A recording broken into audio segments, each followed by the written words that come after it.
அன்பான தமிழ் நெஞ்சங்களுக்கு வணக்கம். ரவிக்கை துணி பேசுகிறது. பெரிய ஜவுளிக்கடை. நான் கம்பீரமாக பலவித துணிகளோடு அடுக்கி வைக்கப்பட்டிருந்தேன். எல்லோரும் கிழி கிழி என்று கிழித்தது போக மீதி உள்ளது பிட்டான்.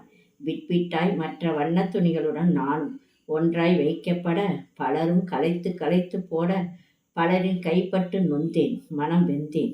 ஒரு அம்மா வந்தார்கள். வைத்து கொடுக்கதான். சுமார் விலையில் பிட்டில் 10 கோடி என்க, அவற்றுள் ஒன்றாய் நானும் புறப்பட்டேன். அங்கேயே அவர் கைப்பட்டு, பில் போடுபவரின் கைப்பட்டு, இறுதியில் கொடுப்பவரின் கைப்பட்டு, ஒரு கவரில் பலருடன் அடைபட்டேன். போன நவராத்திரிக்கு புறப்பட்ட நான் இந்த நவராத்திரிக்கு புறப்பட்ட இடத்திற்கே நான் வந்துவிட்டேன். எடுத்து வந்த அம்மா என்னுடன் வெற்றிலைப்பாக்கு, கண்ணாடி, வளையல், மஞ்சள், குங்கும டப்பா எல்லாம் ஒன்றாக வைத்தார்கள். மகிழ்ச்சியுடன் சுமங்கலி பெண்களுக்கும் கொடுத்தார்கள், கன்னி பெண்களுக்கும் கொடுத்தார்கள். நானும் அவர்கள் விரல் தீண்ட மெய் தீண்டும் என்றே நினைத்தேன். இப்போது எல்லாம் புடவைக்கு மேற்சாகத்தான் போடுவார்களாம். வீட்டிற்கு வந்தவுடன் வளையல் ஒரு பக்கம், குங்குமம் மஞ்சள் மறுபக்கம், வெற்றிலை பாக்கோ அது ஒரு பக்கம். என்னை பீரோவில் அடைத்தார்கள். இந்த ஒரு வருடத்தில் எங்கெங்கோ சுற்றி மயக்கம் வர விழித்தால் கொடுத்தவர் வீட்டிற்கே திரும்பி விட்டேன். பழையன கழிதல் புதியன புகுதல் என்கிறது நன்னூல். எத்தனையோ பழக்கங்கள் மாறிவிட்டன. நான் என்ன செய்ய முடியும்? மடிப்பில் எல்லாம் தூசி மகள் அணைத்து விட்டால் என்னை. போக மாட்டேன் என்று என்னுடன் கலந்து விட்டாள். சரி சரி, காட்டன் துணி துவைத்து வைத்தால் கீழே ஏதாவது சிந்தி விட்டால் எதையாவது துடைக்க உதவும், ஒரு ஓரமாக எங்கேயாவது வைப்போம் என்கிறார்கள் அந்த வீட்டில் உள்ளவர்கள். எப்படி இருந்த நான் இப்படி ஆகிவிட்டேன்? வடிவேலு நகைச்சுவை நினைவிற்கு வருகிறது. ஆயிற்று. வீட்டில் அலமாரில் உள்ள தூசை துடைத்து குப்பை கூடையில் நான் எந்த பீரோவில் மடித்து வைக்கப்பட்டேனோ அதே பீரோவின் தூசி துடைக்க நான், குப்பை கூடையில் வீசப்பட்ட நான் குப்பை வண்டியில் மற்ற அசுத்தங்களுடன். அவர் கொண்டு எங்கே கொட்டுவாரோ? என் பயணம் இப்படி தொடர்கிறது. திடீரென்று என் மனம் படபடவென்று அடித்துக் கொள்கிறது. மலை போல் குப்பை குவிந்துள்ளது. பக்கத்தில் பெரிய பள்ளம். அதில் தலைகீழாக நான் விழுந்தேன். என் மீது பலவித குப்பைகள் விட மூச்சு முட்டி விட்டது. மண்ணில் மக்கி மறைந்து விட்டேன் நான். அடுத்தது தீபாவளி. இப்பதிவை நான் கொடுத்ததற்காக பதிவிடவில்லை. நான் வாங்கி கொண்டதையும் பதிவிட்டுள்ளேன். தினமலரில் ஒரு பதிவு. ஆதரவற்றோர் இல்லத்திற்கு உதவுவோர் இதை படிங்க. அதே ஒத்த கருத்து எனக்கும் உள்ளதால் மட்டுமே இப்பதிவு.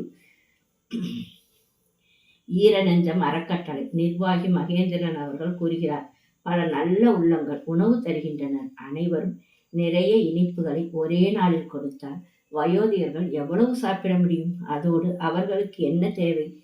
சீப்பா, பவுடரா, விக்ஸ் டப்பா, இப்படி அவற்றை நேரடியாக கேட்டு தெரிந்து பின் அவற்றை வழங்குவது அவர்களுக்கு பெரிய உற்சாகம். இதில்தான் இருக்கிறது உண்மையான தீபாவளி. மகிழ்ச்சி என்றால் இதை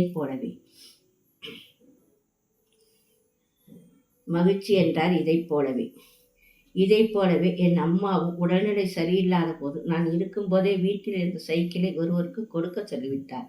இதை பதிவிட காரணம், நமக்கு தேவையில்லாத பொருள்கள், பாத்திரம், உணவுப் பொருட்கள், உடைகள் இவைகளை வீணாக்காமல் மற்றவர்களுக்கு கொடுத்து உதவிட வேண்டும்.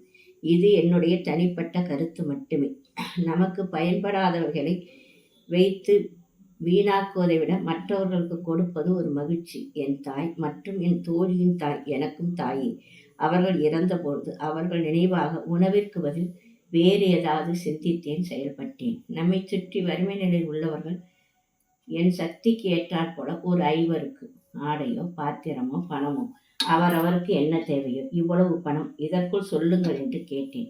அவர்களும் சொல்ல அவர்களுக்கும் மகிழ்ச்சி, எனக்குமே. என் தோழி மரகதம் தீபாவளிக்கு புடவை எடுப்பார்கள். வேண்டாம், எனக்கு பிளாஸ்க் 1 வருடம், வெந்நீர் பை 1 வருடம், இப்படி கேட்டு வாங்கி கொண்டேன்.